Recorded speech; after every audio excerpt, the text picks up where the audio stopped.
C'est côte à côte que Nathalie Arthaud, candidate de lutte ouvrière à la présidentielle, et Arlette Laguiller ont manifesté contre la fermeture de l'usine PSA Peugeot d'Aulnay-sous-Bois, située en Seine-Saint-Denis, l'un des départements les plus pauvres de France. La jeune candidate qui a la lourde tâche de succéder à Arlette Laguiller, figure emblématique du parti, connaît les difficultés de ce département puisqu'elle est professeure d'économie et de gestion dans un des lycées ZEP d'Aubervilliers. Voilà, cette fermeture-là de l'usine d'Aulnay PSA, ça sera une catastrophe sociale, une de plus. Et là, c'est d'autant plus révoltant que c'est la dernière usine de la Seine-Saint-Denis. C'est d'autant plus révoltant que voilà, on est dans un département qui fait partie des plus sinistrés, où le chômage fait déjà des ravages. La jeune femme a tenu à accompagner les quelques 2000 manifestants jusqu'à la mairie d'Aulnay, où elle a prononcé un discours aux côtés des élus socialistes de la ville. Comment accepter de fermer une usine et de mettre dehors 3500 salariés et 10 000 même, si on compte tous les salariés, des sous-traitants et des fournisseurs, dans un département qui est déjà ravagé par le chômage. Et dans cette période de crise, il interdit les expulsions locatives et les femmes et les hommes de se retrouver à la rue. Eh bien, je dis qu'en période de crise, il faut interdire les licenciements.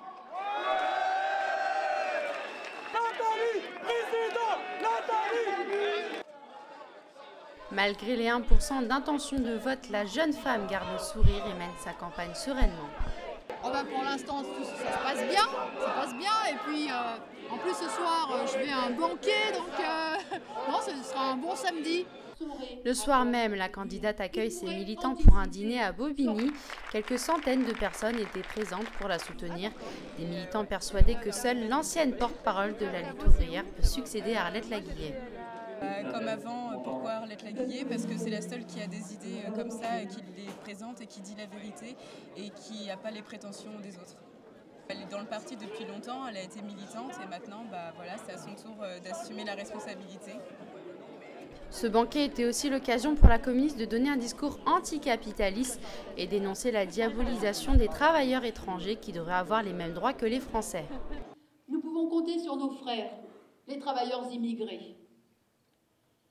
Les politiciens de la bourgeoisie continuent de débattre entre ceux qui rejettent l'idée même d'accorder le droit de vote aux travailleurs immigrés et ceux qui sont pour le leur accorder, mais seulement pour les élections municipales. Eh bien, c'est honteux.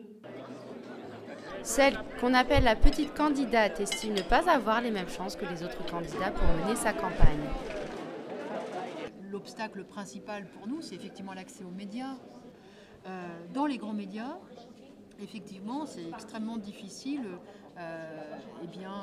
d'être invité à l'égal des autres. Ça, c'est évident. Moi, j'aurais pas de grande émission politique. Ça c'est sûr.